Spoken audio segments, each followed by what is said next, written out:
Good evening, everyone. I will call the April Claims Committee to meeting. Clerk, if you could, please take a roll. Council Vice President Ferry, Present. Councilwoman Renzulli, Councilwoman Jermaine, Councilman Riley, Present. Councilman Donegan, Council President Paplaskas. Present. I'm going to request a motion to continue approval of meeting minutes from the last March meeting. So moved. Second. Any discussion? Seeing none, clerk, please take the roll. Council Vice President Ferry, Yes. Councilman Riley, Yes. Councilman Donegan, Yes. Council President Paplaskas. Yes. At this time, we'll entertain any comments from the public.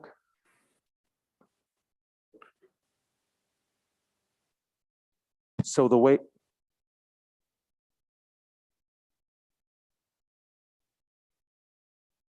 Yeah, come to the.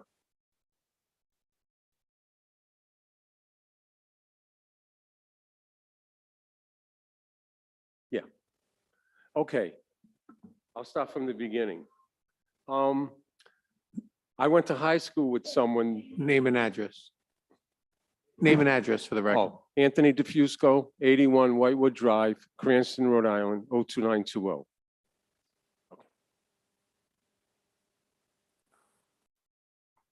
I went to high school with someone that he lived in Cranston and then he moved to Florida. So recently he's been calling me, okay?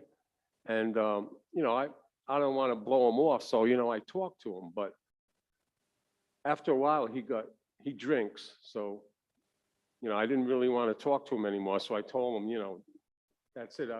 Don't bother me anymore. I'm too busy working. So he put in a wellness call and the fire department came to my house on, the exact date is February 2nd. Instead of, they had my cell phone number. I was working at the time. Instead of calling me on my cell phone, if I had received a call from the fire department, I would have definitely answered the phone. So they didn't call me. They didn't talk to any of my neighbors. I actually showed up. I'm a delivery driver for a cleaning company. So I actually showed up about an hour after this incident. They tried to get into my house, okay? I guess the first way they tried to enter was through the back door. Well, I guess they knocked real hard because they actually cracked the back door. Okay, it was a wooden door. So it had a double lock. It had a lock and it had a padlock.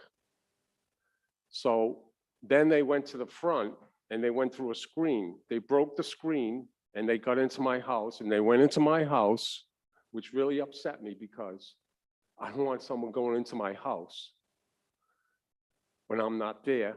And they found out I wasn't home and then they just left. I got the police report and the police report states that they have it checked off as a unwarranted invasion of personal privacy, which is unlawful. So I'm upset. I had to put out all this money. I had to get a brand new back door. I had to get the screen repaired. It ended up costing me over $1,000. So I would like to be reimbursed. I'm not asking for the cost of the door. I paid for the door. All I'm asking for is the repair bill to have the door put in. I'm not mechanically handled to do that myself. So the estimate was $500. I had it done.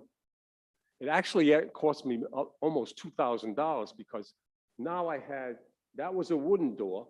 I had to replace it with a fiberglass door because those are better. Now I had a fiberglass door in the back of my house and I had a wooden door in the front. It didn't match. So I said, well, you know what? I put a lot of money into this house. So let me get another fiberglass door for the front. So it ended up costing me like $2,000 over this one little incident, which I would have never spent anything if they just had called me. And I would have told them, everything's fine. I'm just working. I'm not home. This is just a random call. Why he did it, I don't know. Maybe because I wasn't answering his phone calls anymore. So all I'm asking for is the repair bill for the back door, which is $500, and the cost to repair the screen. So the total comes to $567, even though ended up spending $2,000. I have a house, it's in Garden City, I have to keep it up. And this was a really bad incident. You know, I'm working hard, I'm in my 60s, I'm still working, for what? You know, to upkeep the house? It's getting so expensive now, and this incident happened when it should have really never happened. All they had to do was call me or talk to one of my neighbors, and they would have said, oh, he's working, because I leave for work. They know I leave for work every day. But they didn't. They just intruded into my house. And that's all I have to say. Okay, thank you. Thank you, sir. So, before I address members of the public online that wish to speak, I see no public comment. thank you. This time, we'll close public comment. So the way our claims committee works, first of all, thank you for coming and for the explanation. Is take on the claims that are before us in executive session. So we go to another room, we discuss the claims that are presented to us, and we take our votes there, because sometimes they deal with personnel matters and private matters, and then we come back out. So we won't be in here when we discuss your claim. I just want to give that explanation while you're sitting here. Yeah.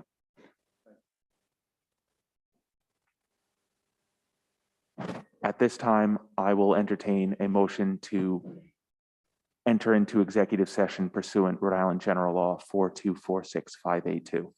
So moved. Second. All in favor?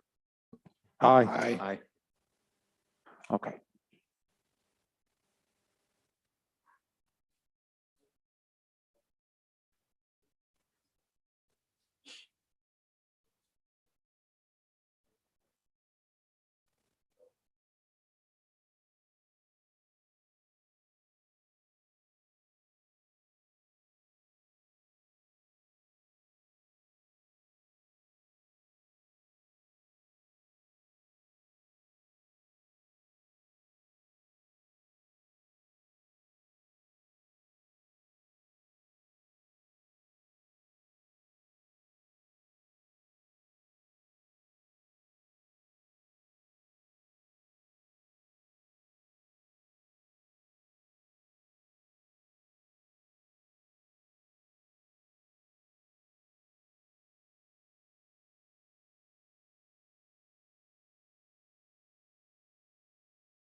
votes were taken while in executive session.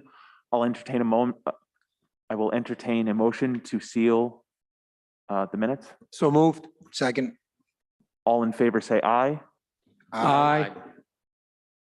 Seeing no business before us, I will entertain a motion to adjourn. Motion to adjourn. Second. All in favor, say aye. Aye. Aye. We are adjourned. Chair of Public Works.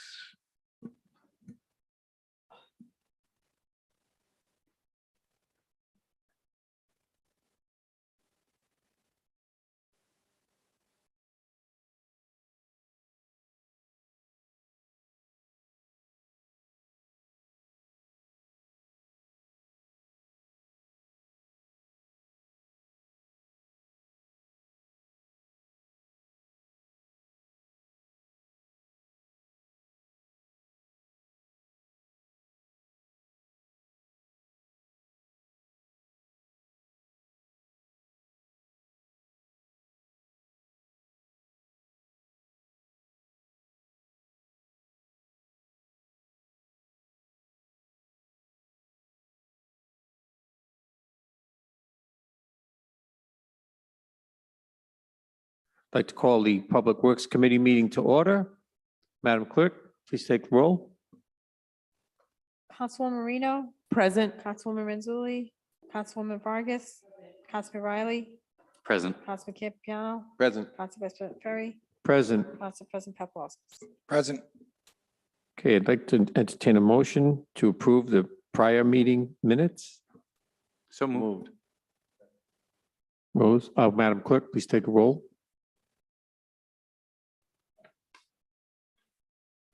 Yes. Yes. Oh,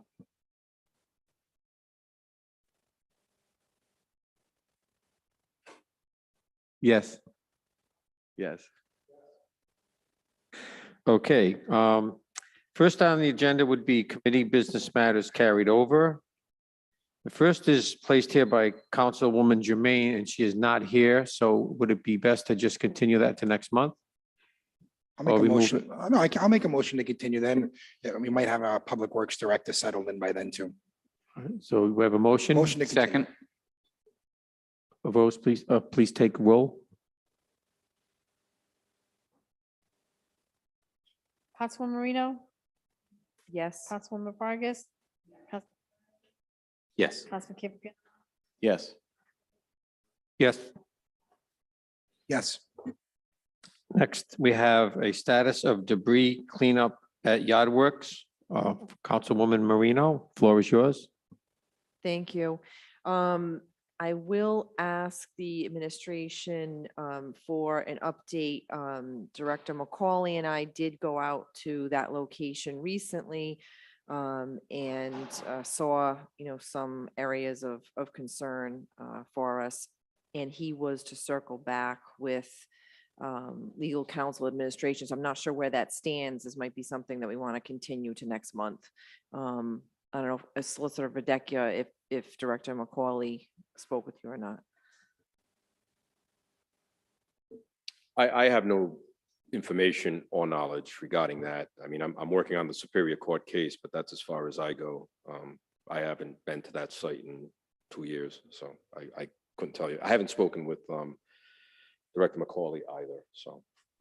Director Moretti, all right, we can continue that then to next month. That makes sense. Thanks. Motion to continue. Rose, please take a roll. Vote. Councilwoman Marino, Yes. Councilwoman Vargas, Councilman Riley, Yes. Councilman Campiano, Yes. Council Vice President Ferry, Yes. Council President Paplaskas. Yes. Okay, next I'd like to open up public hearings. Is there anyone here from the public or on Zoom that would like to make any comments on any of the agended items on tonight's meeting? I don't see anyone here in chambers, I see no public comment on Zoom. so I will close public comment. Okay, public hearings. Last on the agenda is a request from National Grid for pole location at Glen Road. This pole was checked out by our city engineer and he approved it. And I'd like to have a motion to approve. Motion to approve. Rose, please take a vote. Councilwoman Marino, Yes. Councilwoman Vargas, Councilman Riley, Yes. Councilman Campiano, Yes. Council Vice President Ferry, Yes. Council President Paplaskas. Yes. Okay, I see no other items on the agenda. Does anybody have any comments? Motion to adjourn? Second. All those in favor? Aye. All those opposed? Meeting is adjourned.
Madam Clerk, can please take the roll?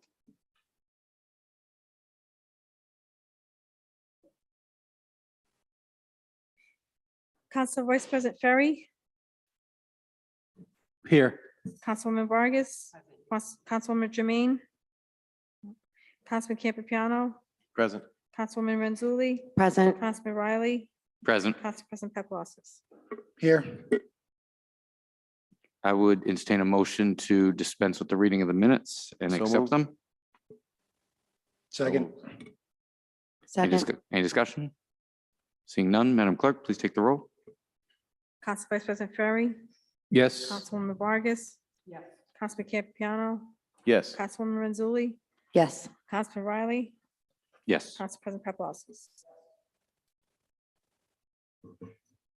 Moving on to the committee business matters that have been carried over. First is ordinance 10-21-03. Ordinance involving contracts and purchasing, sponsored by Councilwoman Vargas, Marino, Councilman Donegan, and Council Vice President Ferry. I will entertain a motion.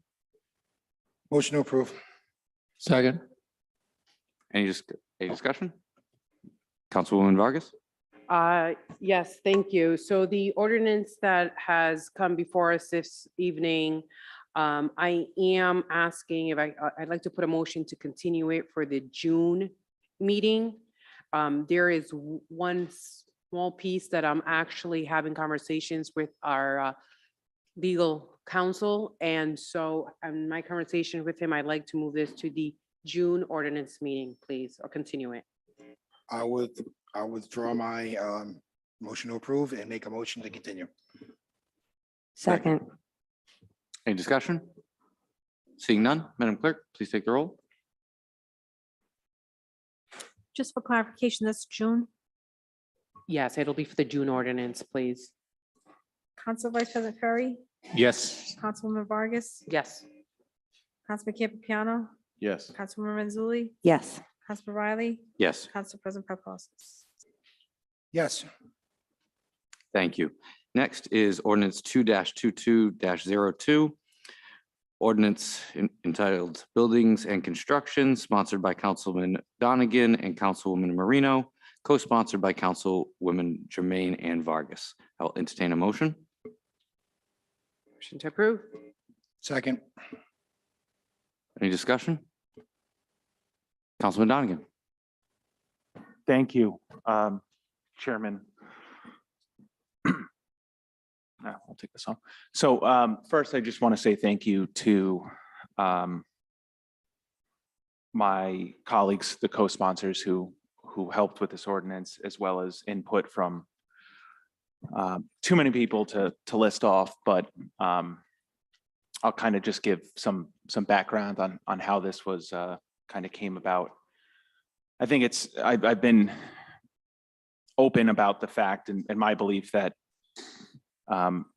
many years ago, the UN declared housing to be a human right, and I firmly believe that every resident within our city should be able to realize that. And I think that passing this ordinance will help move us towards ensuring that everyone and tenants within our city will have a safe place to rest their head every night, or work from, or call a home.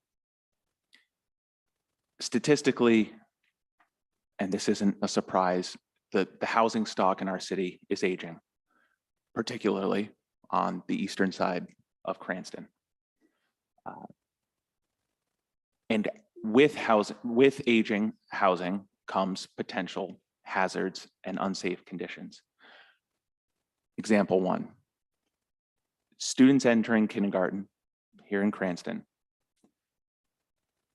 Statistics from Rhode Island Kids Count, 2.8% of children tested entering kindergarten this year tested positive for elevated levels of lead. So we have a lead issue within the city. We also have issues with just regular maintenance of housing code and ensuring that properties are up to state and local codes. We saw it on Bluff Avenue, where a brick facade partially collapsed. We saw it on Broad Street, where a second floor walkway partially collapsed, and that has a serious impact on people's lives, and including in those examples, displacing them. And I'll be honest, before I joined the council, I had never been a renter, I'd never owned property, or never rented property to anyone else. So I was ignorant to some of the plight that tenants may face.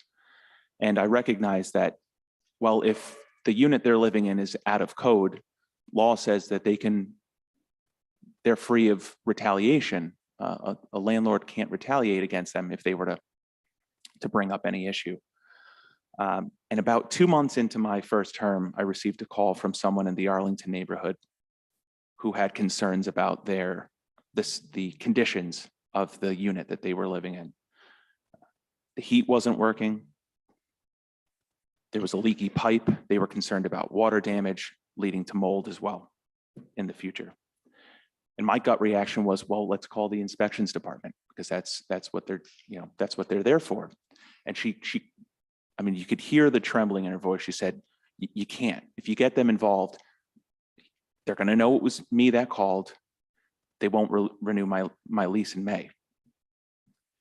And that was the first time that I really had ever had an experience or insight to the fact that while there might be protections on the book in law, it doesn't suffice. It doesn't actually address the problem. And so I thought that we had to come up with a better way to be more proactive in our inspections to help ensure that no one has to live in unsafe conditions. And so that's where this proposal came. And despite it being a rather lengthy document, it's actually pretty simple in terms of what it actually does. January 1st, 2025, owners of rental units within the city have to apply for a safe occupancy certificate. The owner of a unit would have to apply for the certificate, have their unit inspected,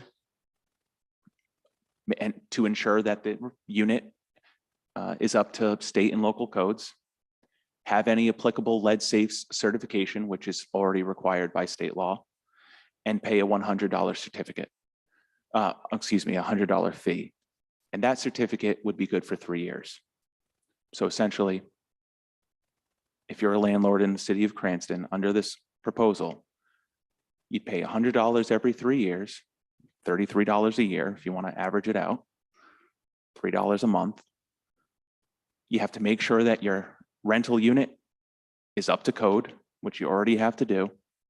And if any lead mitigation law applies to you, you got to have your lead certification. That's it. It doesn't apply to owner-occupied single-family housing. It doesn't apply to owner-occupied units. If you're a landlord and you accept vouchers, it also doesn't apply to you. And the point behind that is to hopefully also incentivize property owners to accept more vouchers to help clear the backlog on that as well and open up more opportunities. That's it. Keep your property up to code. You already have to do that. If you need a lead safe certificate under state law, make sure you have that and have your unit inspected every 3 years. That's it. And I think that this is a monumental step that we can take to ensure that every renter in this city has a safe place to call home.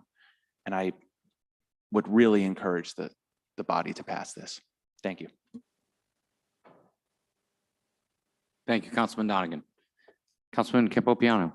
Yes, to an abundance of caution and full disclosure, I will recuse myself from this vote today because I do have rental property here in the city of Cranston.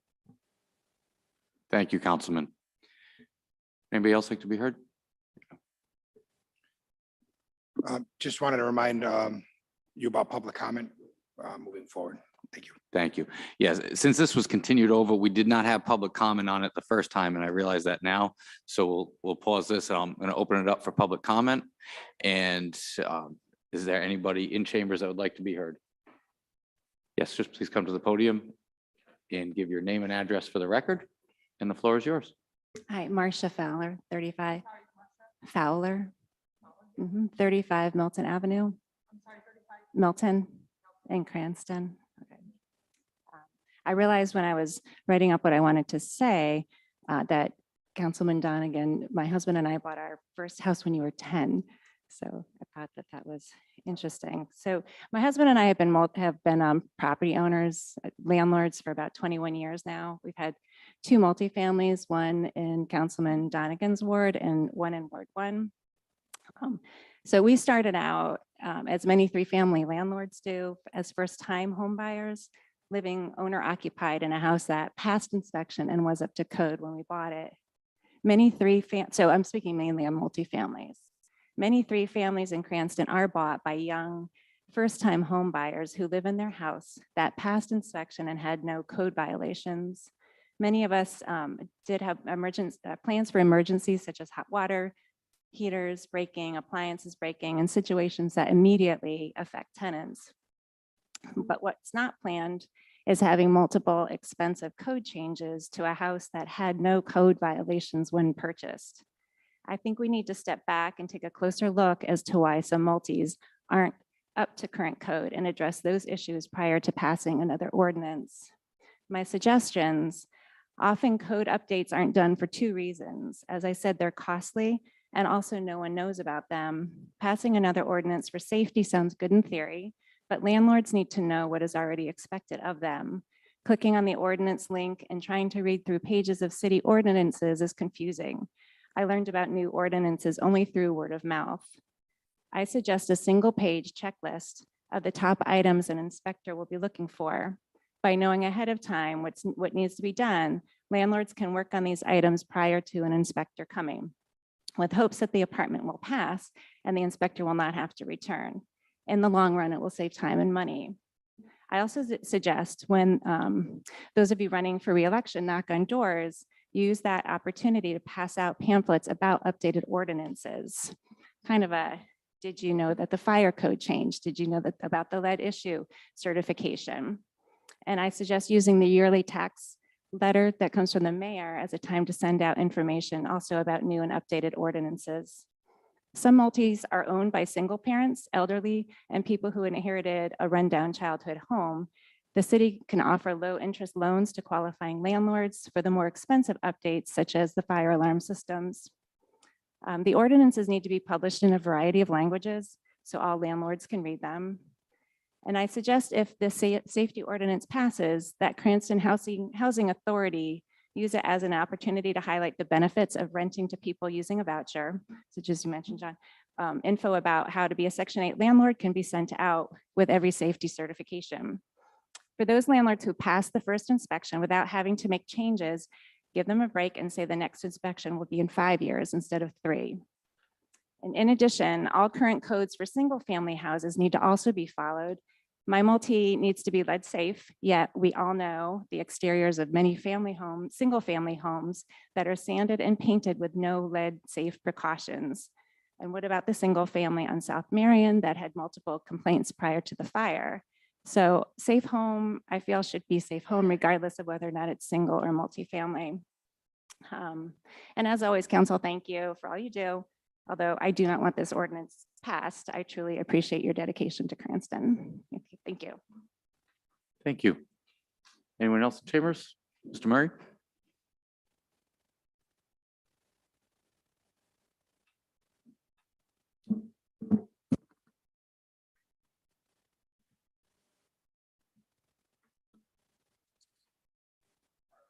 Thank you, Chairman O'Reilly and the members of the Ordinance Committee.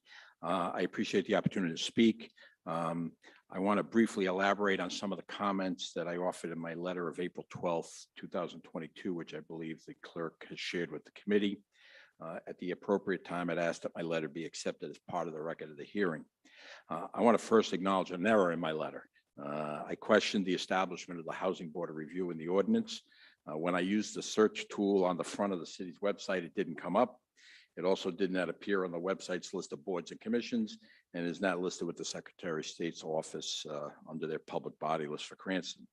Councilman Donegan last night was nice enough to approach me and gently point me to section 15 of the code, which I obviously did not do before writing my letter, and I apologize. That said, I know he's put a lot of time into this ordinance with the co-sponsors. And while he and I share a great affection for Providence College Friars, I must part ways on the intent and substance of this ordinance.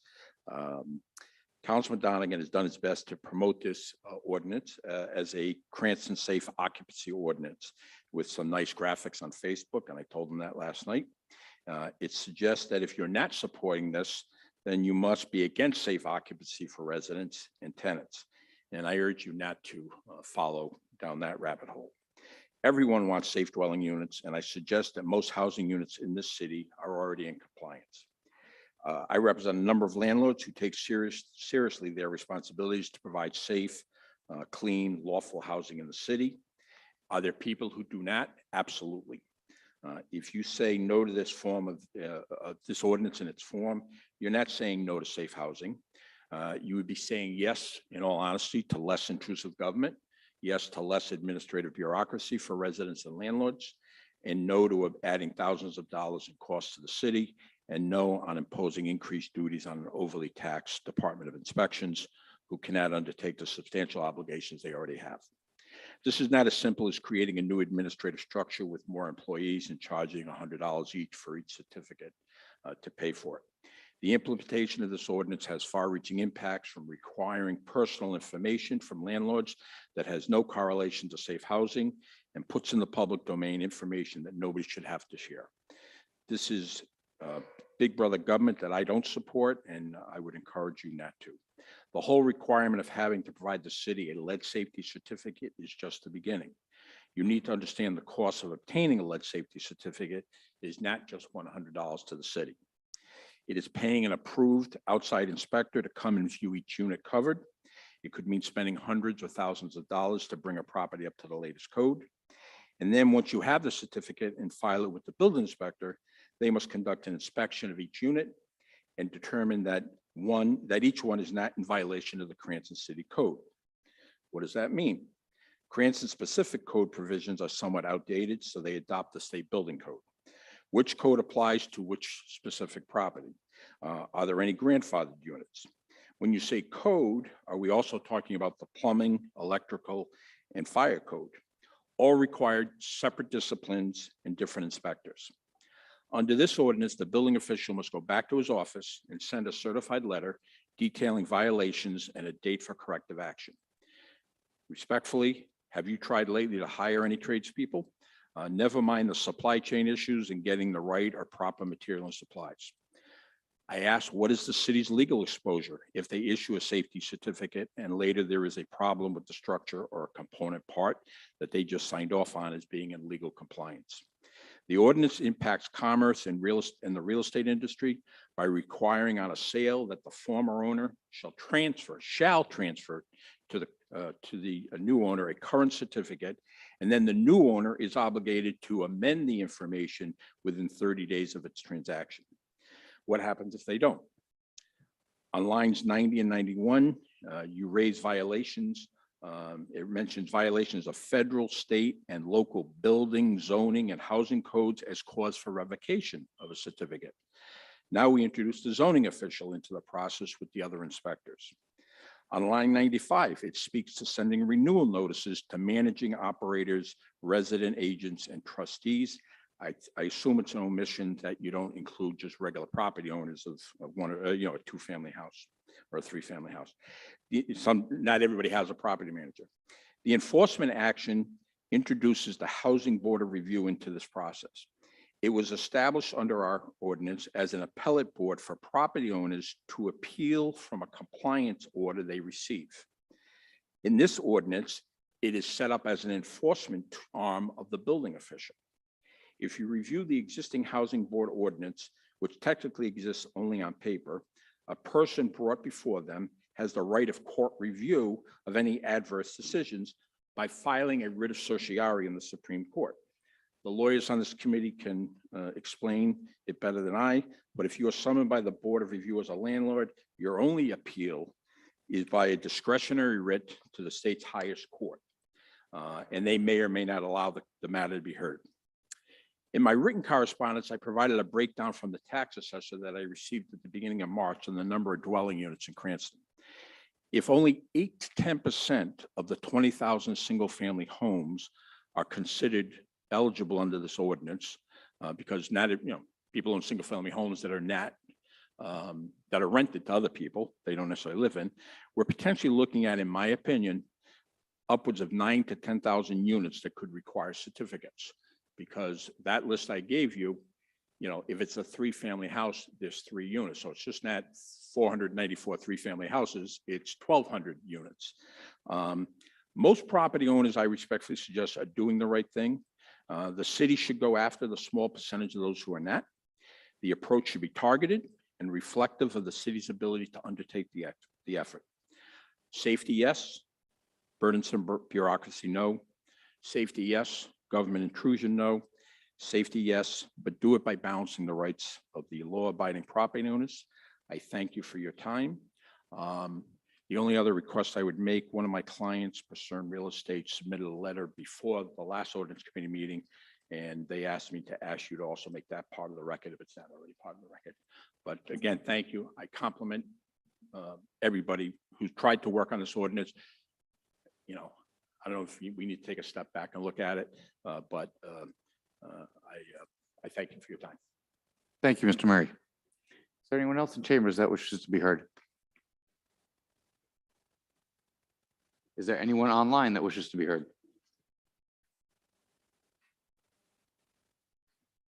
Christina Brown.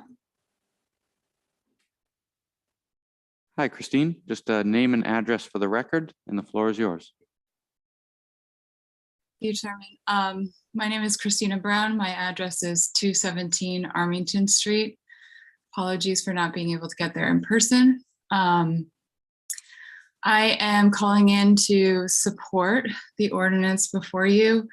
I think this is a real common sense piece of legislation that should be passed. I've entered in written testimony, and I would like to be sure that that gets put into the record. And I want to thank Councilor Donegan and Councilor Vargas for putting this forward. I have a background in community development and urban planning, and I have been studying the housing system in Rhode Island for over 7 years. Rental registries, and which is what the safe occupancy ordinance would create, really is a municipal governance tool to really understand what's happening in our private rental stock. It creates an important database to regulate this housing stock, as well as to make sure or ensure the safety of the public. Cranston has 33% of households, renter households. That is a significant amount. I would argue that it's probably risen over the pandemic as our market has become really heated and properties have turned over. We have more investors in our community statewide, and we don't really have the tracking to say who's doing business in our communities. In my neighborhood specifically, as John mentioned earlier, right on the walk where I walk my daughter to school every morning, the Bluff building fell apart, as well as a 40-unit apartment complex on Broad Street, displacing 40 households, which was difficult to manage, I'm sure, for the city, but we have nothing in place to really manage the private rental market, know who is doing business in our community, know who owns these properties or how they're being kept. Listening to the two other speakers, I respect both their points of view, but if landlords doing business in our communities are maintaining our state mandated minimum housing standards and complying with our already existing lead laws, which are in Rhode Island General Laws, Chapter 45, 24.3 through 6, they should have no problem in complying with these requirements that are written in this ordinance. I see this ordinance of a certificate of safe occupancy as just making proactively keeping our housing safe. We know that lead poisoning, elevated blood lead levels, impacts numerous children across our city. That impacts their educational outcomes, the health of their life through the rest of their lives. Hearing from landlords that think that maintaining lead-safe units is overly burdensome is not appropriate when it's already mandated by state law. So all this does is to create a local level control over safe housing in our communities. And I would urge the members of the council to really think about what $100 is for a landlord over the course of 3 years, and if that is actually truly burdensome. Thank you for the opportunity to speak. Appreciate the leadership of Councilman Donegan and Vargas on this issue. Thank you. Is there anybody else on Zoom that would like to be heard? Annette Bourne. Hi, Annette. Just your name and address for the record, and the floor is yours. Thank you. My name is Annette Bourne. I reside at 51 Community Drive in Cranston, and I will keep my remarks brief. I too am a housing research and policy analyst. I'm employed by Housing Works Rhode Island. It is just provable that our Rhode Island housing stock is an aging stock, and all of the things that Council Member Donegan reported about renters who call, and anyone who works in housing in the state can testify to the fact that we all get calls from people similar to the kind that Council Member Donegan reported, with similar results of not wanting to be reported.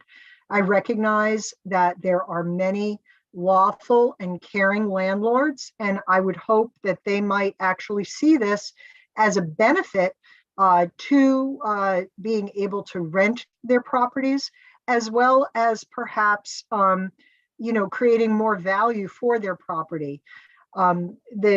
It would be wonderful if we could get a handle around the rentals in our city. And for that reason, and for those so eloquently spoken of by Christina, I would urge your support of this ordinance. Thank you. Thank you, Annette. Is there anyone else on Zoom that would like to be heard? No public comment. Thank you. Is there anybody back in chambers that would like to be heard? Yes? All right, please your name and address for the record. Hi, my name's David Rodeo. I'm the director of the building department for the city of Cranston. I'll be very brief.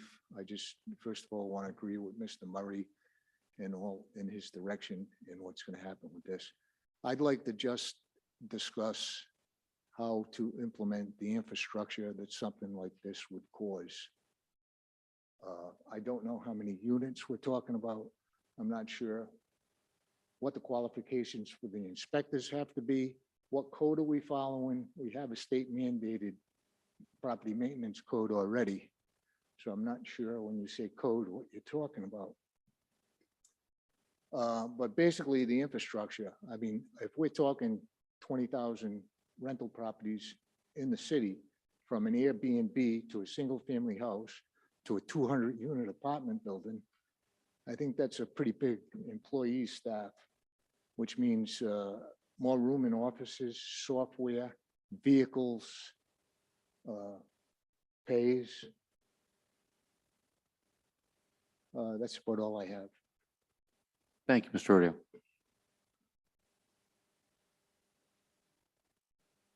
You can speak now.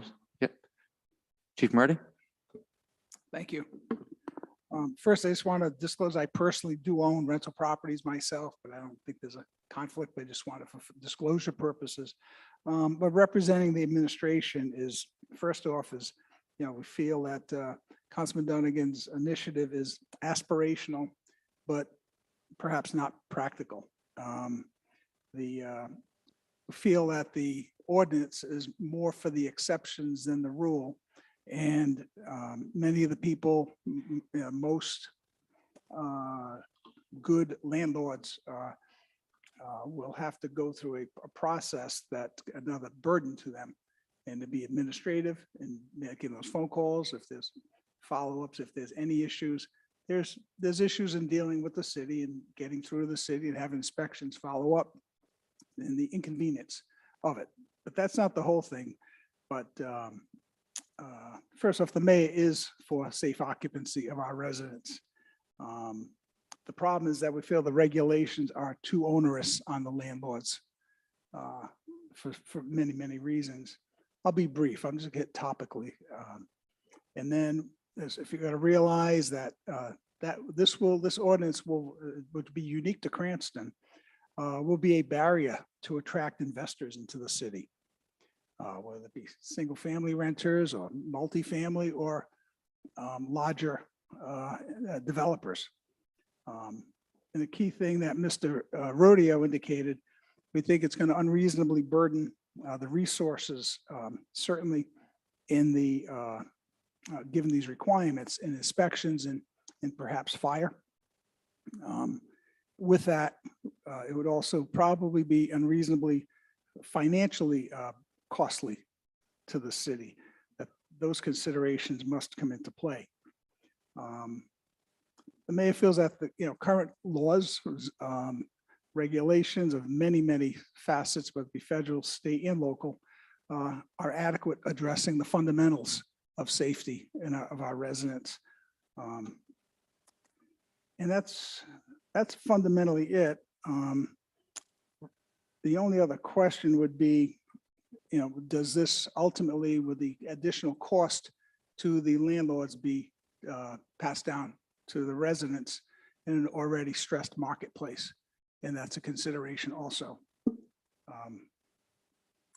And lastly, the only question would be if this is being considered and needed to vote on, because it appears that there would be some financial implications on the city, should a fiscal note be accompanying this? And I may have to defer to legal for that question. Thank you very much.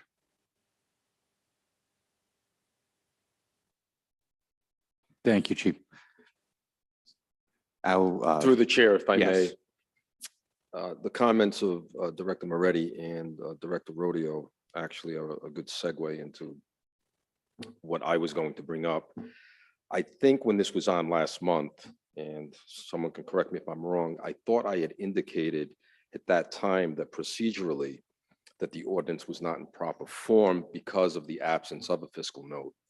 The charter clearly requires a fiscal note be attached to any ordinance which is likely or reasonably foreseen to have a financial impact on the city's finances.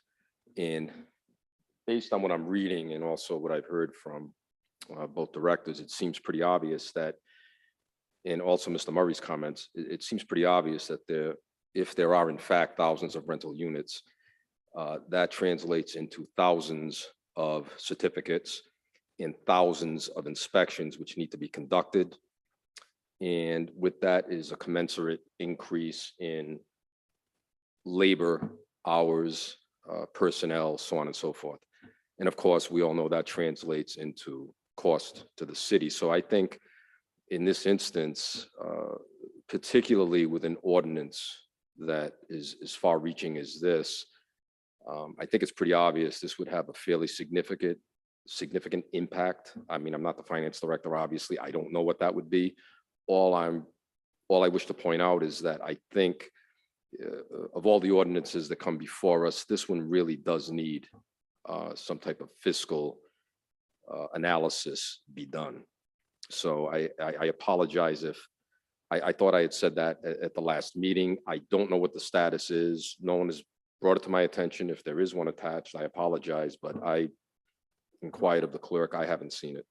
So I just would point that out to the committee. Thank you, Councilor. Well, before I go to Councilman Donegan, I just want to close public comment and just see if there's anyone else, one last call, either in chambers or on Zoom for public comment. I have one on Zoom, Bruce and Mindy. Hi, Bruce and Mindy. If you can just give your name and address for the record, the floor is yours. My name is Bruce Lane, resident of Cranston 87 Sweetbriar Drive. I just want to comment that I've been a landlord in the city of Cranston since 1984. I pride myself at taking care of my properties. I have never had a building code violation. As a property manager and a realtor, I have taken over properties that have had them, and I understand the component and what it is meant to do, and I respect that. I just feel that myself and my wife who live on the rental income are being penalized for those who don't take care of their properties. And there's already a component in place, which is the building inspection, minimum housing, to take care of people who don't take care of their properties. One of the things that we've done is we try to rent our properties under market rent. And by the way, market rent right now is getting out of control. And if you add another layer of expense to having inspections, and it's not just the cost involved, it's the time involved, you're going to be putting in the landlord's hands another reason to increase their overhead and increase their rents, which are already unaffordable in the city. And again, I don't agree with this. I don't think that myself and other responsible landlords should be put together with those who are not taking care of their properties. And I just want to speak against it. Thank you. Thank you, Mr. Lane. Is there anyone else on Zoom that would like to be heard? Kim Lidieri. Hi, Kim. Please give your name and address for the record, and the floor is yours. My name is Kim Lettieri. I live at 9 America Street in Cranston. I have been a long time resident of this city. I've worked for Cranston Public Schools as a bus driver for 15 years. Needless to say, I've seen a lot of the rental property. I've run into some really bad landlords. I've run into some that just didn't know what to do. I can't say I've had any good ones. Although I will say I have one that's learning. I'll give him that. However, I've been put in some really dangerous situations, and I've gone to code enforcement. We can go all the way back to when Doug Smith was there. Things never got done. I don't care how many times you call. I've seen code enforcement people siding with landlords, hanging out with them, having a beer, and not helping the tenants. And it's not just me I'm talking about. I do feel for those landlords that are good landlords, and no, they don't deserve this. But if everybody is kept on the honor system and this ordinance goes through, then we wouldn't have to worry about any good or bad landlords. I've heard a lot about the costs involved. Well, what's the cost of a child's life that has lead paint ingested? I'm pretty sure that's a pretty big cost to put on anybody. I don't think the city wants to be responsible for that, and I'm sure a landlord doesn't either. I'm not saying they're all bad. I am saying, though, maybe this will work to get them the help they need and point them in the right directions. That's pretty much all I have. Thank you for listening. Thank you, Kim. Is there anyone else on Zoom that wishes to be heard? No public comment? Thank you. Then at this time, I'm going to close public comment. And before I go to Councilman Donegan, I would like to just accept a motion to accept all the correspondence from public comment and all correspondence and put it into public comment. Yeah, I'll make a motion to accept all public comment. Second. Any discussion? Seeing none, Madam Clerk, please take the roll. Just to be clear, Chairman, the motion to accept public comment is for obviously the vocal, but also the written testimony. Yes, that all written testimony be entered into the record. Council Vice President Ferry, Yes. Councilwoman Vargas, Councilman Capiano,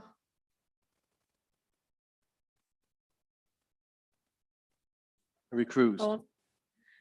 yes, Councilman Riley, Yes. Councilwoman Mazzulli, Yes. Council President Paplaskas.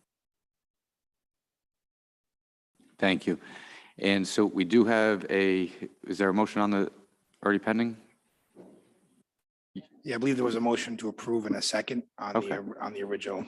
So now we'll go back into discussion and I'll defer to Councilman Donegan. Thank you, Chairman. In light of what Solicitor Verdecchia had mentioned about the the fiscal note, I think it would be wise to continue to, I believe to June.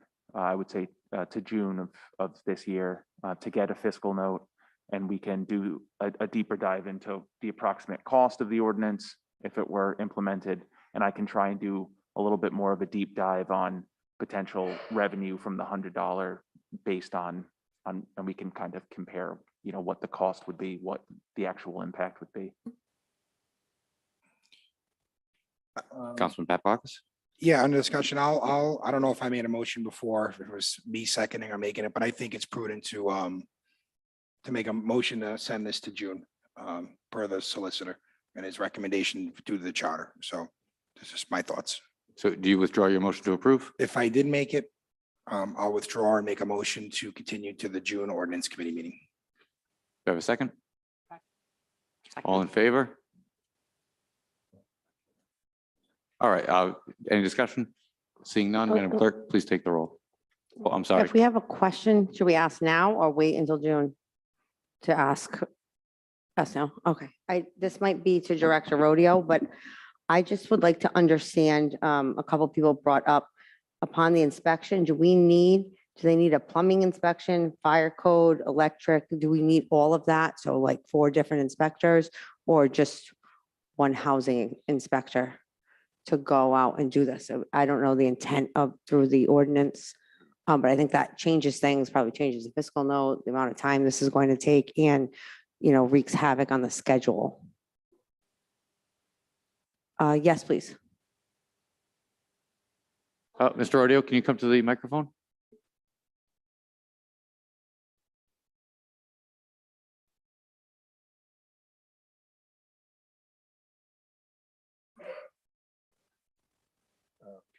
I'm not sure. The ordinance just said code, so I'm assuming it'd be all the different electrical, plumbing, mechanical.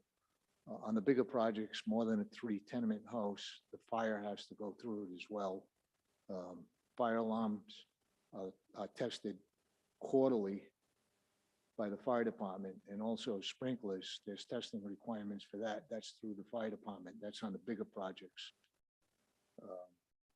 I'm assuming we're going to follow the property maintenance code when it says code there, but I'm not sure. It probably should say SBC 6, Rhode Island State property maintenance code.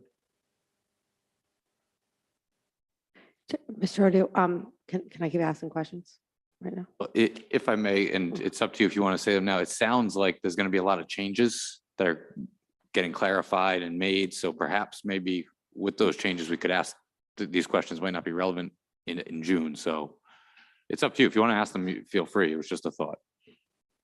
The other thing that Mr. Murray touched upon was liability to the city, which, you know, if we leave there and a week later something happens, you know, I'm not sure.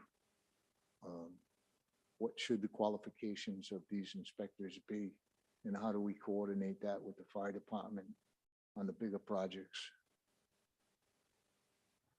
All right, so it's not a back and forth. Did you have another question for Mr. Rodeo? It was basically like if this is going to be duplicative with what's already happening with fire testing for the alarm, because he just said they're already on a schedule. So I just, in my mind, this is a scheduling nightmare. And when Councilman Donegan updates this, I think it's important that he knows what that nightmare is, or he can't fix it.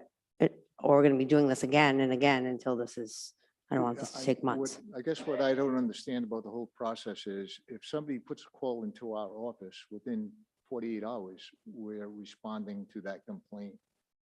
So I don't know how this benefits anything, especially when, if it does get implemented and you're talking, what would it say, revocation if you have more than 3 offenses. What do we do with those people? Throw them out of their house? How do we address that? How do we get them into court to get a quick resolve? We don't even have a minimum housing board in the city, so you'd have to create that.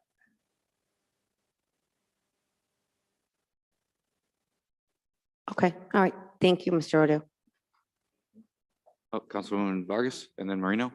Through the chair, I apologize to everybody for interrupting, but my understanding is from the procedural point of view is that there's a motion to continue in a second and we're sort of going backward and we're reopening public comment again and discussion. So I think we need to stick to procedure if we could.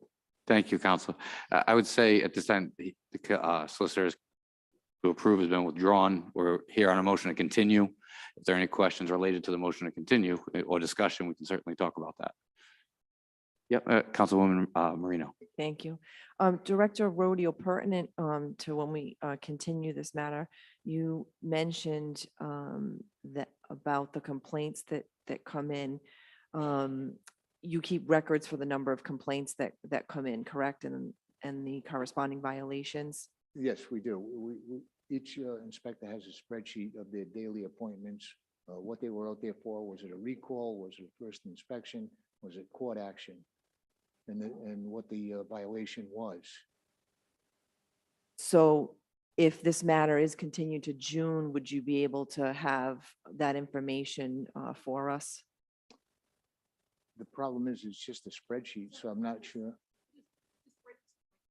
Oh, I'm sorry. Each inspector has their own log. I can try to put something together. I'm not sure exactly what you're looking for. I think it would be beneficial for June, so maybe we can talk about that after, but yeah, yep, that would be great. Thanks. Okay. Thank you. And Councilwoman Vargas? Yes, thank you. Again, regarding the continuation of the motion, just to kind of piggyback real quickly on Councilwoman Marino's request, Director, back in 2019, I actually had asked for that list. It was shared to me via email without a APRA request, and it was a listing of all the items that are currently on the nuisance property that would probably pertaining to be relevant to the conversation we have in June. If you don't mind, I personally do not want to wait until June. I actually would like to have that emailed to us by the end of next week, if possible, through the clerk's office, and she can disseminate it to all of us. It was sent to me by one of the assistant city solicitor, Chris Rawson, in 2019. I don't think that the listing, I mean, obviously, I assume the items on there, different addresses, but I think that might be prudent to to this conversation, just because it goes a daily log. It's correct, but it has a lot. It's spreadsheets of each of your inspectors, and that was provided to me in 2019. I don't see how this is any different than the request that is being asked of us today. If I have to put in an APRA request at that point, I don't mind doing so, but I'm being very respectful and asking you for that listing if possible. Again, it goes hand in hand with the nuisance request back to the nuisance public task force. That was an ordinance that I introduced back in 2019, previous conversations. And so I'd like to kind of have that same spreadsheet, or not that same one, but clearly that, because I think it'd be beneficial for all of us to understand the nuisance that are listed or the items that are being addressed, so that the inspectors are actually going out and giving it a look. I just really think that it would go hand in hand with the continuation of this and allow us to ask any additional questions that are also on that listing. We can put that together for you. Get it for you. Thank you, Mr. Rodeo. Any other discussion, questions? Seeing none, Madam Clerk, please take the roll.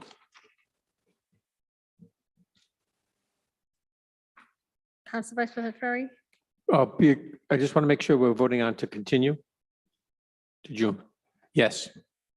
Councilwoman Vargas, Yes. Councilwoman Renzulli, Yes. Councilman Riley, Yes. Council President Paplaskas. Yes. And moving on now to public hearing for any new matters. What's that? There are no new matters, so we can skip past that. And there is, oh, I'm sorry.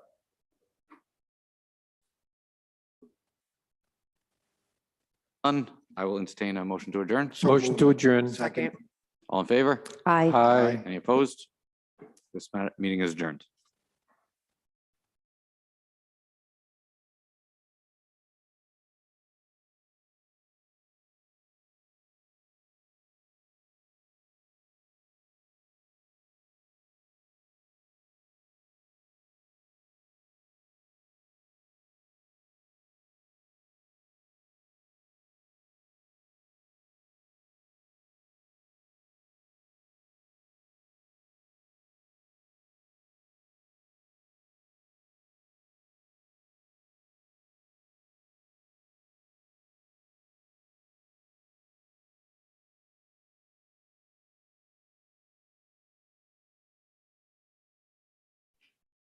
I'll give you as many seconds as you want.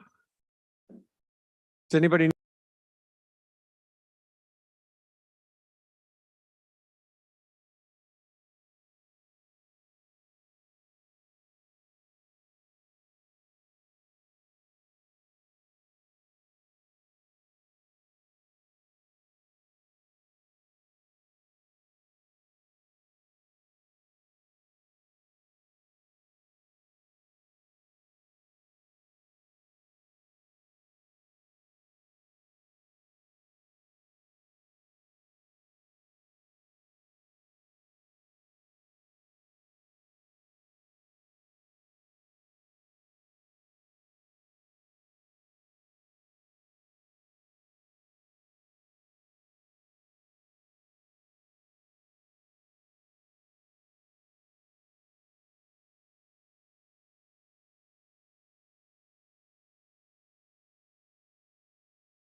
Okay. Better stick to that. Do I sound, can you hear me? Am I all mumbly? Okay. Okay, it is Thursday, April 14th. I'd like to call a special finance committee meeting to order. Madam Clerk, could you please take a roll? Councilwoman Marino. Present. Councilman Donegan. Councilman Campiano. Present. Councilman Riley. Present. Councilwoman Renzulli. Present. Council Vice President Ferry. Present. Council President Paplaskas. Present. Okay, at this time, I'd like to open up public hearings. Is there anyone either here in chambers or on Zoom that would like to make any public comment on either of the items on the agenda tonight? I think we can only do public comment on the ordinance, not on the advice and consent. Okay, is there anyone that has public comment on the ordinance 32203? No public comment. And no one in chambers. Okay, at this time, I'd like to close public hearings on ordinance 32203. Next on the agenda is the advice and consent hearing on the mayor's appointment of Richard Bernardo as Public Works Director. Do I have a motion? Chair, I'll make a motion to approve the advice and consent of Richard Bernardo. Second. Okay, discussion, please. Do we bring the candidate up now or Director Moretti first? Would you like to introduce the candidate? You may do so. Thank you very much. And once again, good evening. It is my pleasure to introduce and request your recommendation for advice and consent to appoint Mr. Richard Bernardo as the next Public Works Director for the city of Cranston. Richard comes to us with a distinguished career of public service and professional experience in civil engineering over the past 4 decades. In private industry, Richard was responsible for the supervision of federal, state, and municipal programs with expertise in civil, transportation, and environmental engineering.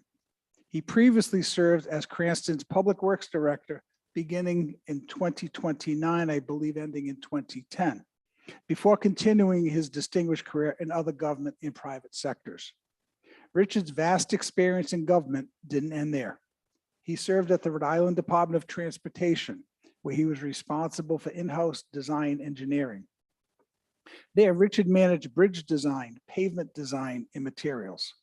He was also utilized in a special assignment to develop a technical concept in coordination with the city of Providence for the reconstruction of the Route 610 interchange. In private industry, Richard has been employed at various managerial levels. In part, he is skilled in capital and operating budgeting, civil design and construction projects, roadway reconstruction, highway relocation, and drainage systems. Currently, Richard is a senior vice president at a prestigious engineering firm in Rhode Island. Richard's experience extends beyond all other career credentials. Richard holds an associate's degree in architectural engineering and a bachelor's of science in civil engineering from Roger Williams College. He's a registered professional engineer in Rhode Island, Connecticut, Massachusetts, and Maine. The role of the city's Public Works Director is in part to direct the divisions of engineering, building maintenance, fleet maintenance, highway, refuse, and sewer. The director must be able to set clear goals and execute them accordingly. This is a unique position that requires technical knowledge and the management experience to lead one of the state's largest cities. Richard Bernardo has already proven to be extremely capable in this role. He checks all the boxes to serve as our Public Works Director. We'll be fortunate to have him. Richard Bernardo is an extremely credentialed professional. He is an honest and experienced individual who knows what it takes to be a great Public Works Director. He is seeking this position not for career ambition, rather because he would like to extend his impressive career by serving the city of Cranston. Cranston has a unique opportunity to acquire the talents, experience, and character of such a qualified individual.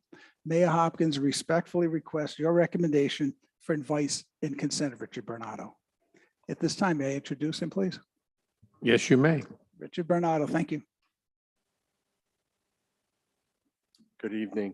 Thank you for giving me the opportunity to come here tonight to meet with you and answer any of your questions. Would you like to add anything to what Mr. Moretti said before we ask you any questions? No, my head's sufficiently swollen.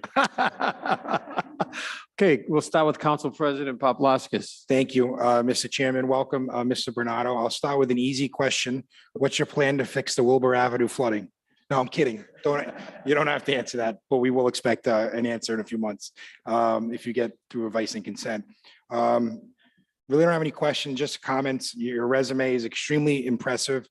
I'm really happy that you want to come back to the city of Cranston to serve us again. I know you served us honorably in the past. You do have public works experience also in the town of Burrville, which is where my mom came from. So everything good comes from Burrville.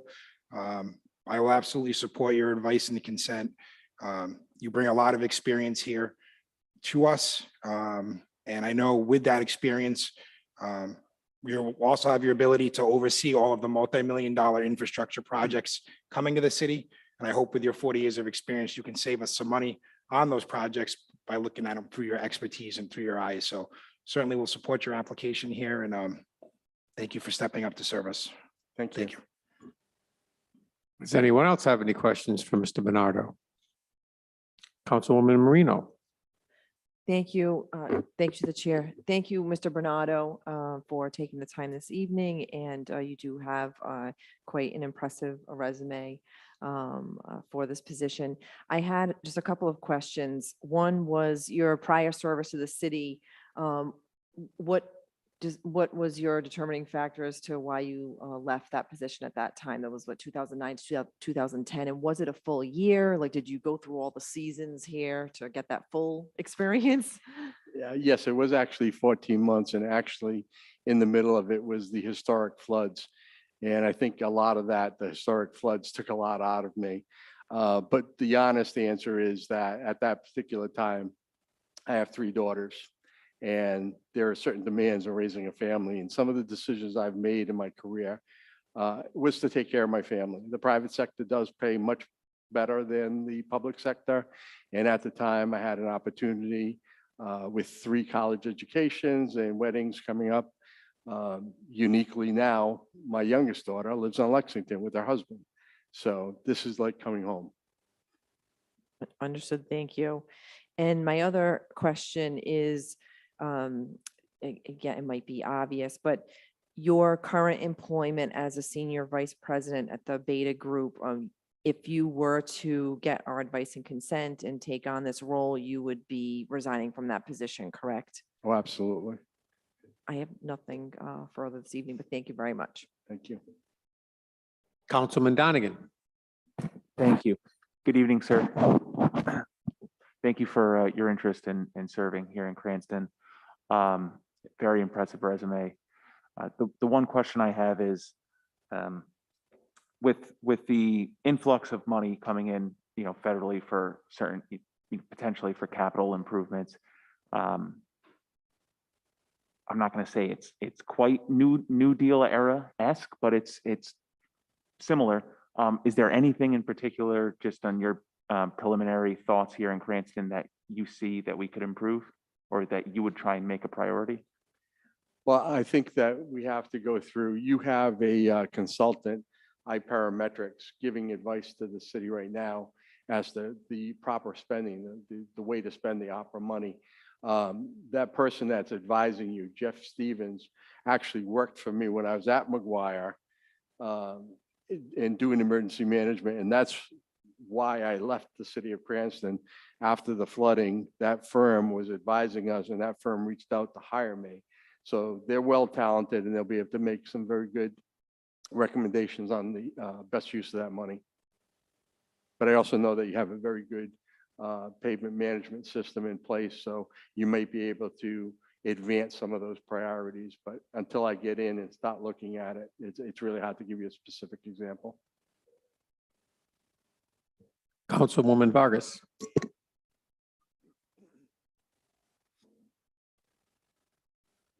Good evening, sir. How are you? I'm well, yourself? Good, good. Thank you. Echoing the sentiments of what my fellow colleagues here on the council have said, you have definitely quite an impressive resume.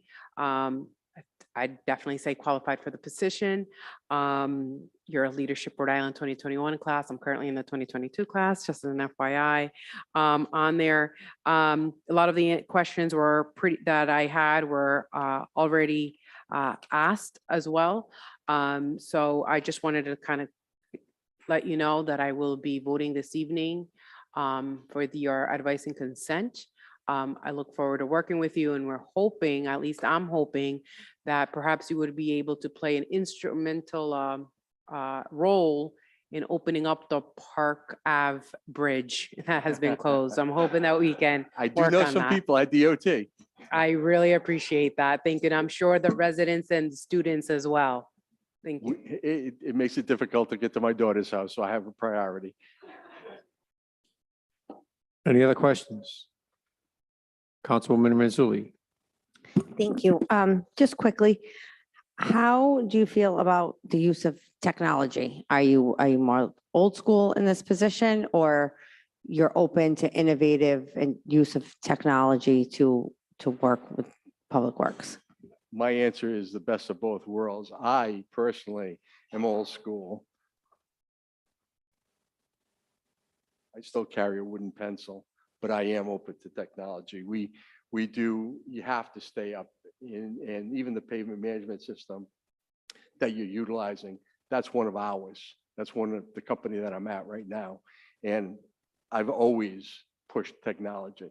Me, myself personally, typing with the 2 fingers, but I could buy. Thank you. Councilman Riley. Thank you, Vice President. Mr. Bernardo, thank you for being here. Thank you for, being willing to serve the city. And like everyone said, your resume is outstanding. You are perfect for the job. You will absolutely have my vote for advice and consent. The question I have is, we're facing some financial issues here in the city. And I have said it many times across the board, our staff is woefully underpaid in comparison to other municipalities. And we have to find a way to change that. Comparatively, in Warwick, just over the border, similar situated town, what we pay is woefully under what most do, and we have to fix that. However, that being said, we are faced with a big financial decisions to make in this budget year. Is your acceptance of this position contingent upon the raise, or would it be possible to forego the raise for a year till we can get reins on this budget? Unfortunately, Mr. Riley, I'm going to take about a 45% cut in pay. So I've come to the table with the best I can do. This is what I need to be able to do the job and meet my family's needs. Thank you, and I absolutely appreciate that honesty, and I completely understand. Thank you. Anyone else have a question? All right, if everyone else is done, I just have a couple of things I wanted to mention to you. You do check all the boxes. You do come here with a great resume, and I'm confident that you know what the job is and what to do. My request is simple, and I'm speaking for myself, and I think my colleagues might feel the same way I do. I think the biggest complaints I get from people are about speeding. The second biggest complaints I get from people are public works issues. So if I were to show you all my emails for the last 15 months, probably 40% of them are about public work issues. I think the Constituent Affairs Office is tired of getting emails from me about potholes and sidewalks and trees and whatever. So I personally am looking for somebody that's going to like shake things up a little bit. And that's the question I'm asking you. Are you ready to commit to this job and shake things up a little bit? Because I do feel that they need to be shaken up a little bit. And I'm saying that in a way that maybe we're trying to get a little bit more out of our people, and you're going to be the top boss of this department, and you got a lot of people working under you. So, I mean, are you ready for that task? Absolutely. I plan on having weekly meetings, a regular basis with every one of the department heads, going to their offices, looking at what they're doing, how quickly they're getting the projects done. I plan on being involved. This is a job that's a hands-on. You've got to be involved. You've got to go to you can't stay downstairs. I plan on being at the garage and going to building maintenance and going to engineering. I plan on doing that on a regular basis. To say that I'm going to come in at like the new sheriff in town with the guns blazing, no, that's not my style. My style is to go in and work and show leadership. And everybody has my respect. You have to lose it.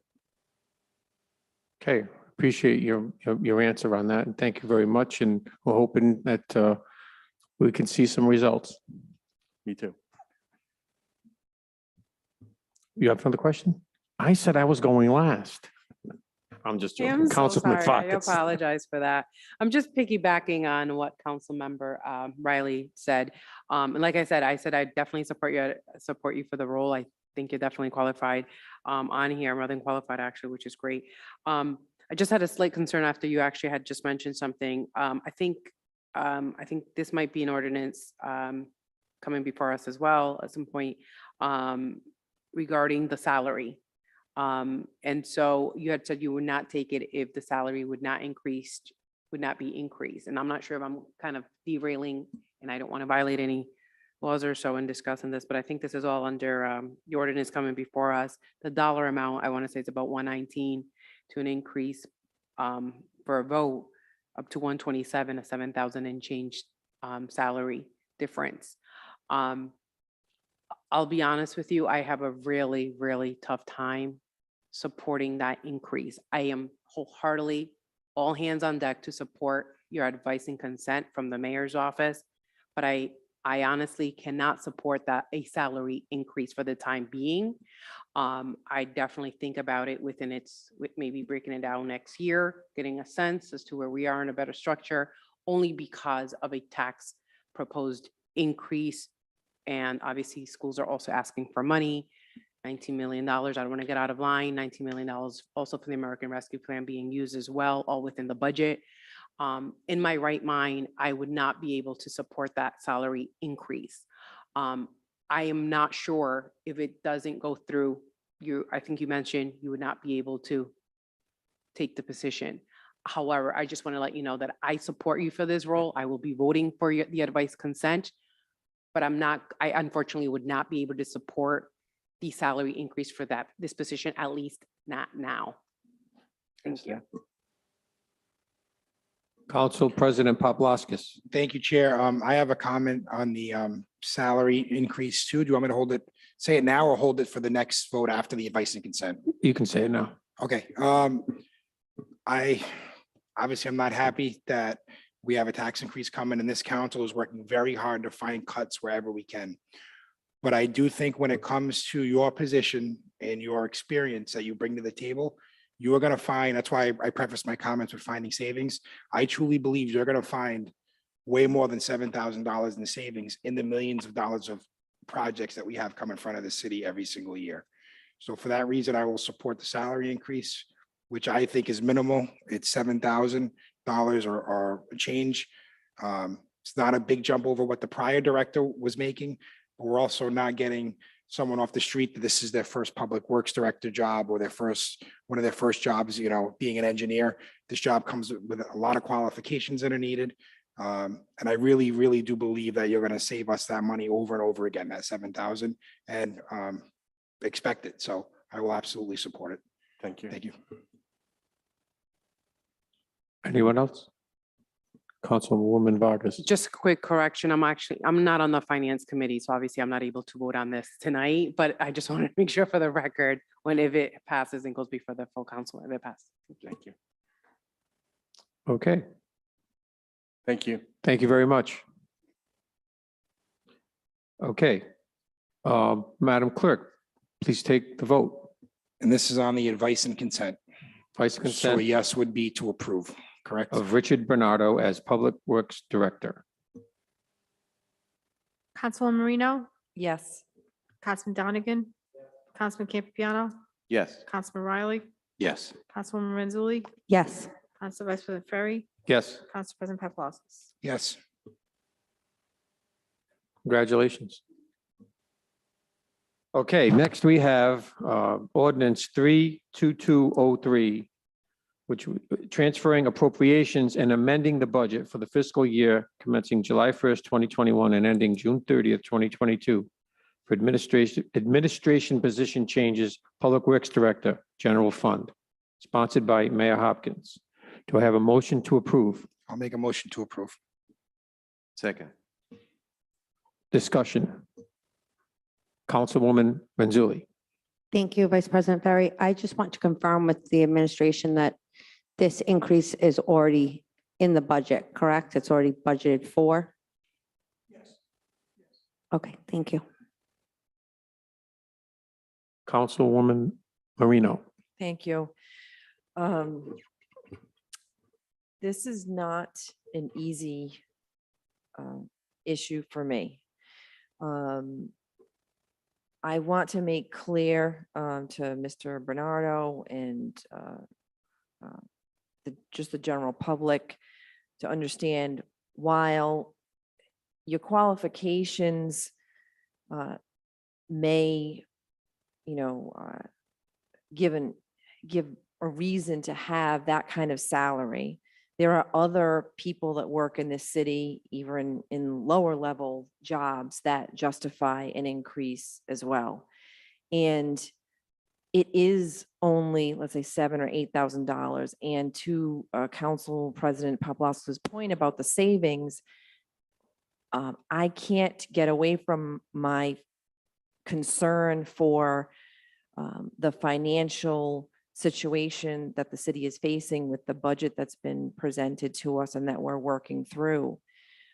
I cannot tonight in good conscience vote yes on an approval for this salary increase.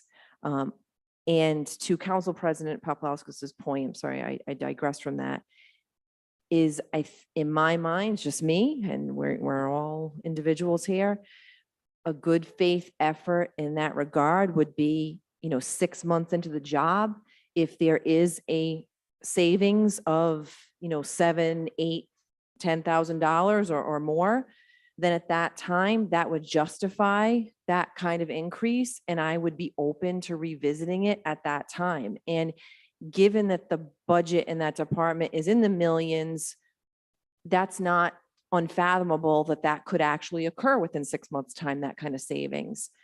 But right now, I cannot justify that increase, and I'm going to have to vote no on this evening. Thank you. Council President Paplosky. Thank you. I try not to talk twice because on the same topic as the rules, but I just want to pivot back to when you have a plant engineer or someone that's really good at planning, just picking up concrete between 8 a.m. and noontime could save $7,000, $8,000 on a big project in one day. So I really do feel like we're going to get savings over and over again. I hate to move forward without a public works director, especially someone with this much experience, with all of the things coming up and not having a public works director there. That's going to catch those little things and save us money. So again, I know I'm, beating a dead horse or whatever the saying is with my point, but I do truly believe that it'd be penny wise or a dollar foolish to not approve it.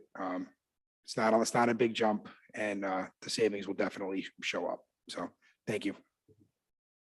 Councilwoman Manzulli. Thank you. It's a question to the administration. How will we move forward if this does not go through due to the salary increase? Who will be doing the job of the Public Works Director? And I asked that question because in seeing that we chose not to go forward with the Finance Director, there is a union employee who sits under the Finance Director who already was getting paid higher than the salary increase, who sits here every night at budget hearings making overtime. So I'm just curious. I know, and I agree that this is not the time to be increasing these salaries, although they should be increased across the board, but is it going to possibly even out by someone else doing this job and getting a differential or getting overtime? I would say if you don't appoint this position on top of the last vote last week, you folks would be crippling the administration. This is not an increase from Mr. Bernardo. this is doing the right thing. He's taking a major cut. He came down lower. It's not a matter of working him into a higher salary. This gentleman came down off a cliff to this salary. We negotiated the best possible we can.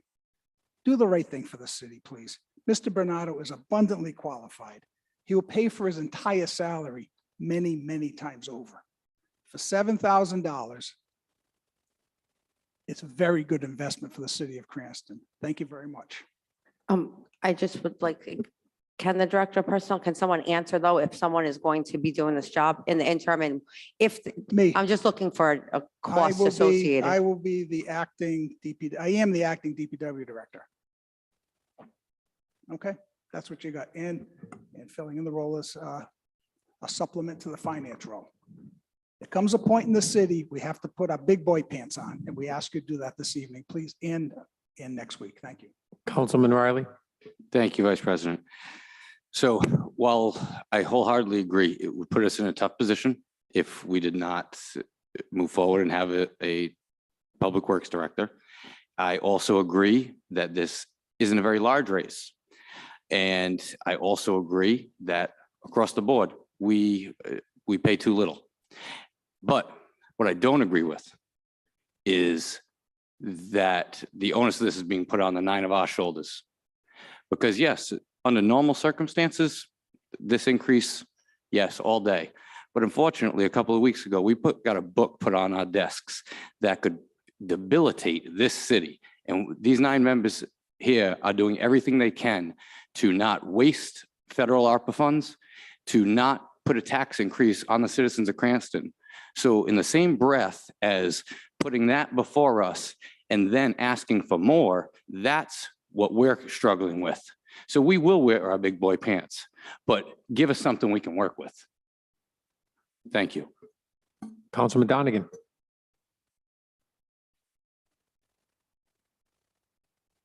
Pinching myself because Councilman Riley and I, we don't usually agree. We've already approved the advice and consent. This is an entirely separate matter that's before us right now. And as Councilman Riley just said, several weeks ago, we received a budget that has significant issues, and we're working our butts off to do what we can to rectify it. We didn't choose when the Public Works Director and Finance Director retired at the same time. We have nothing to do with that situation. What's before us is a salary increase. Is $7,000 in the grand scheme of a $330 million budget a lot? No, it's not.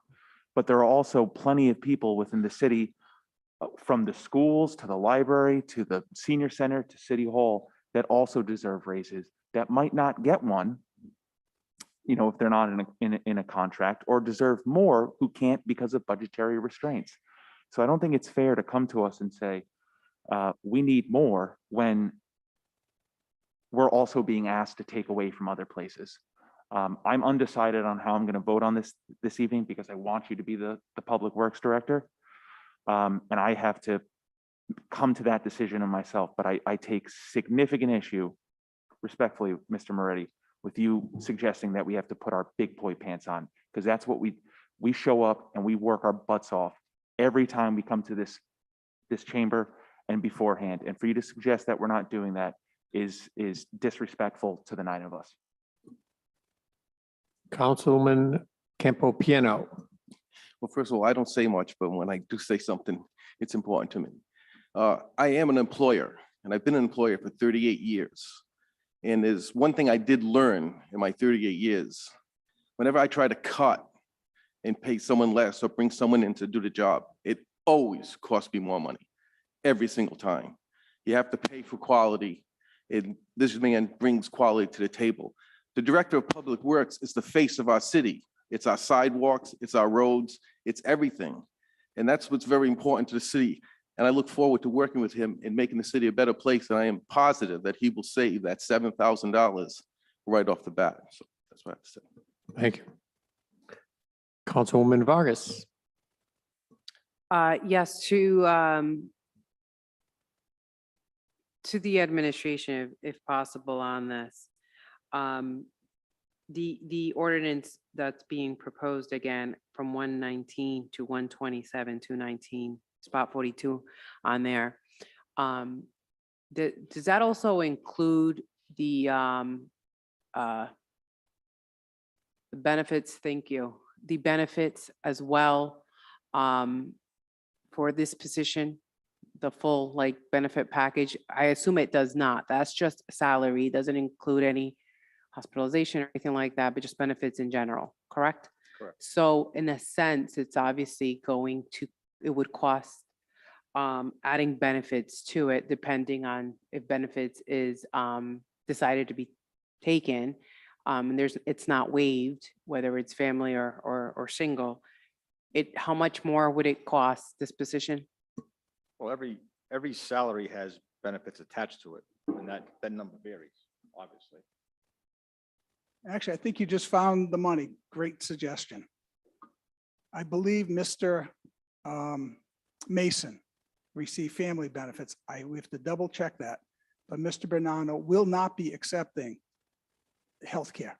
This will be a savings to the city of Cranston versus Mr. Strom on a net basis, a savings, probably to the extent of maybe $10,000. I was just gonna ask what the That's dollar a great figure idea. roughly is. Thank you very, very much. Councilwoman Renzulli. On top of that, we know that the benefits are the cost is gonna go up every year, probably 10% or more. So that's number's just gonna go up in the savings, but the salary's not gonna go up unless we approve that. Anyone else?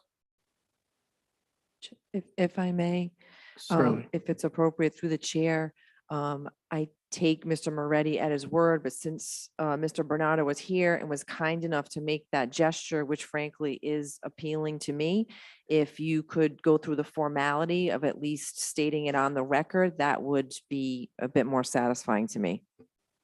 I'll run to the office. I'll check on the budget if Mr. Mason. That would be fantastic. Thank you. Yes, my wife works with IGT, and we get all of her benefits through IGT. It's a international company. It's lower co-pays, lower matching, everything. So we've been doing healthcare, dental, and eye care through her employer for years. And it's your intention, if you were to get this job, that you would continue to get the benefits through her and not elect to get them through the city? Absolutely.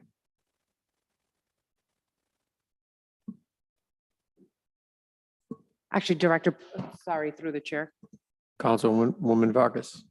Thank you. Director Pearl might be able to answer this. So when a individual, an employee of the city does decide to waive, they do still end up getting a like a waiver, I guess it's the state, we call it a reimbursement or some sort of a bonus for not taking. A buyback. Yes, thank you. I'm sorry, I lost for words this evening. What's the buyback when someone doesn't take health insurance here in the city again? For directors, I believe it's $5,000. I have to double check on that. So and then the benefits, like Director Moretti's checking on that. Yes.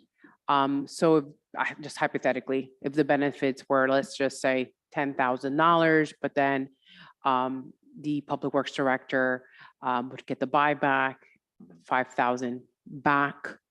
I'm just wondering, and whether if you can't answer this, if the director would be able to, I'm sorry, if the Public Works, Director would be able to then provide this response, would you waive the buyback?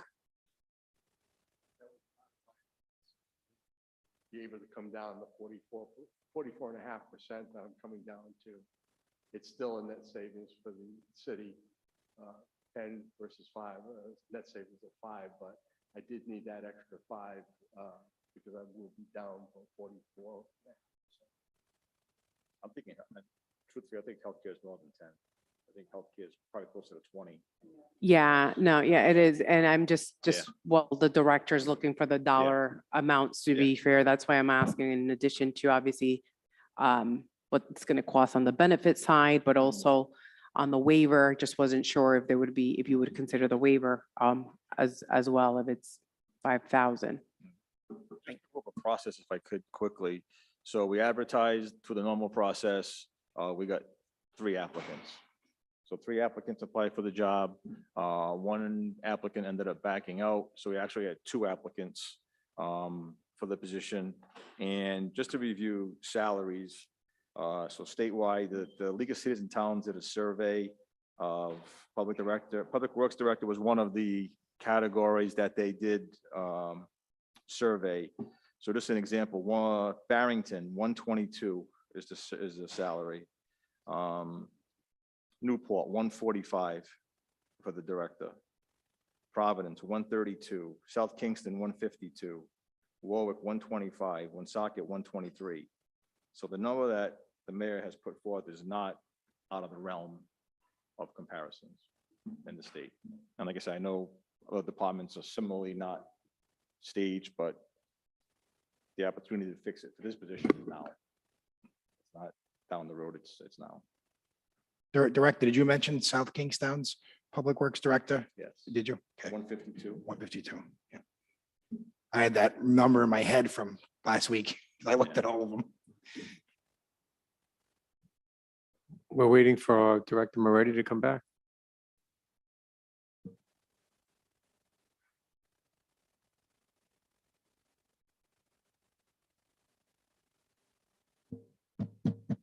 Want to take a 5-minute recess? Or do you want to wait?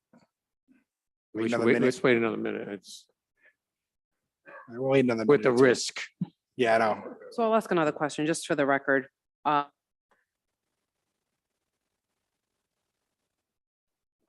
So Director Perillo, so obviously we're adding another 5,000 to that 127. For waiving the If, healthcare, on the, yes, on the waiver. correct. So instead of the 22,000, if it is for healthcare on the books, that gets waived and he picks up the $5,000 buyback. Yep, so it'd be 132. I know it's two separate Got it, items, yes. but it Yep. would be a total of 132 for this position. Correct. So that would still be 7,000, still more than at least what the city of Warwick makes, Yes. because that's 125. Okay, 125. I know that I've heard of some mayor's office that sometimes have asked their staff that are non-unionized to possibly do a waiver or so. You know, I don't know on health benefits or on just in general buybacks and everything else. If there's anything that the city of Cranston has in place at all for their staff, or if the Director of Public Works, would even consider, I know seems very minimal, but again, kind of going to my earlier point on the dollars that we're trying to save, if you would waive that buyback as well for at least a year or so. I'm just curious.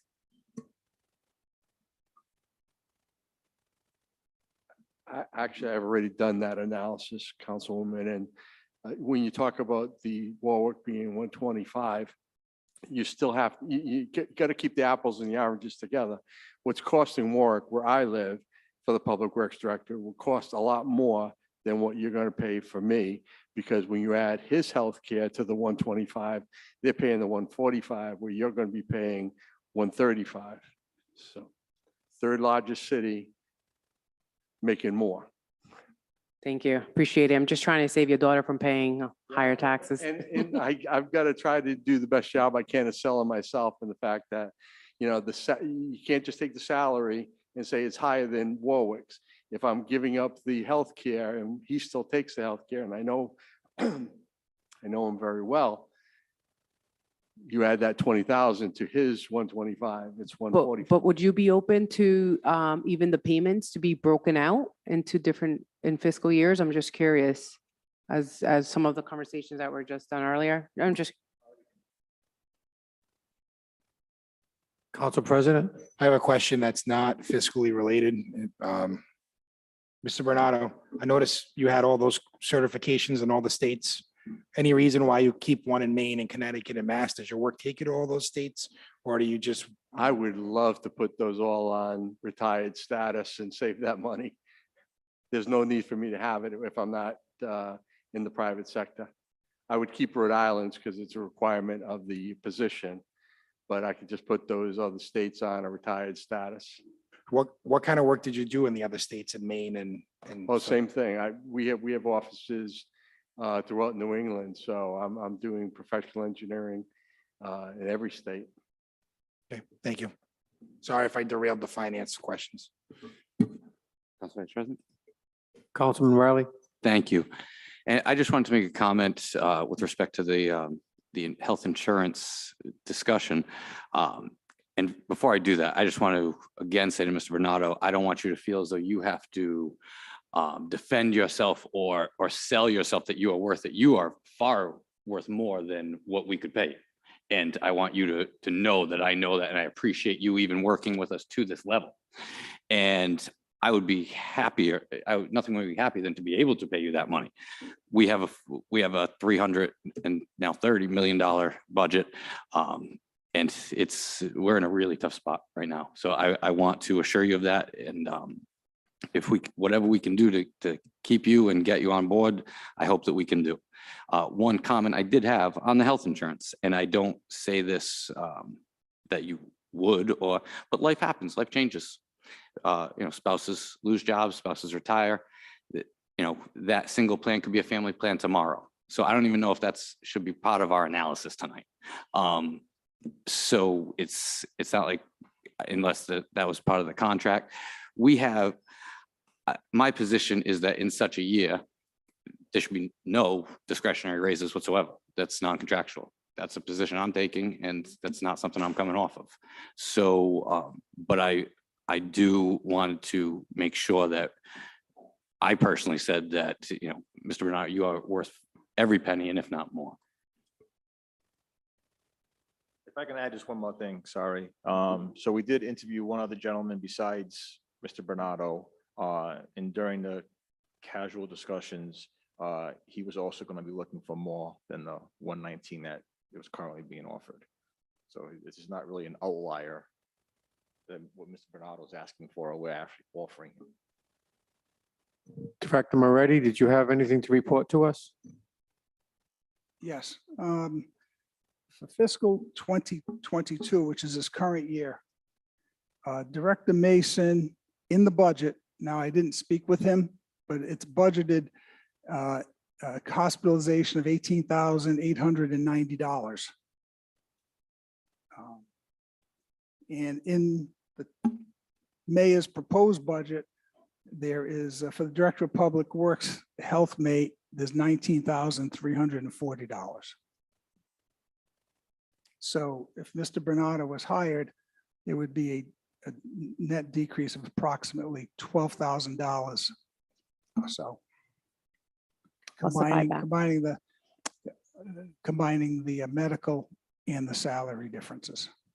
So it'd be a decrease of approximately that. Probably add maybe $1,000 for payroll taxes or so, maybe probably 500. So it's probably about $11,000 to $12,000 savings by hiring Mr. Bernardo versus Mr. Mason. Mr. Moretti, through the chair, does that include the buyback or is that without the buyback? Just so that we have, I'm okay, just trying to get accurate. I'm not trying to Yeah, yeah. pick. I'm just trying to get an accurate great. number so that we're all on the same page. Great point. The buyback opportunity. Yeah, yeah. So that number I was saying about 12,000. 37. 3, 5. If he takes advantage of the buyback, it would be a savings of about $7,000 as opposed to a net increase of $7,000. Okay, thank you. Good point. Thank you. Okay, I'd like to go last. Does anybody else have another comment that has already spoken 3 times? Council President Paplaskas. I was going to save it for the full council, but you so eloquently put me on the spot. I'll just say this, I respect all of your opinions, and we have a great council. This is the best council I think I've ever served on. I feel really strongly about getting this position filled with somebody qualified to do the job. I think if we don't move forward, we're making a mistake. And that's my personal and professional opinion, because I really think we have a lot of projects coming up that need to be done the right way and the savings will come. I'm done. Thank you. Okay, although we are all struggling at staring at that budget, okay, and trying to cut expenses, I just don't think that $7,000 is really enough of a savings to take the chance that we don't end up with this director, okay? You know, no one wants to cut the budget more than Robert Ferry. So, but I will support this ordinance tonight. But does not exclude the fact that we are still in a situation where we're looking at a budget that we don't like. And we're trying to cut expenses on other things. And we do underpay a lot of our people. But the bottom line is, I think we should give this gentleman a chance at that salary. And let's see what happens. Thank you. Are we ready for a vote? Rose, please take a vote.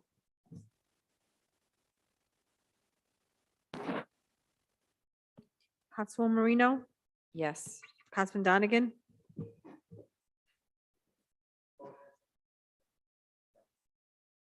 Councilman Campiano, Yes. Councilman Riley, No. Councilwoman Renzulli, Yes. Council Vice President Ferry, Yes. Council President Paplaskas. Yes. All set. Okay. I don't see anything else on the agenda. Do I have a motion to adjourn? Motion to So adjourn. moved. All those in favor? Aye. Aye.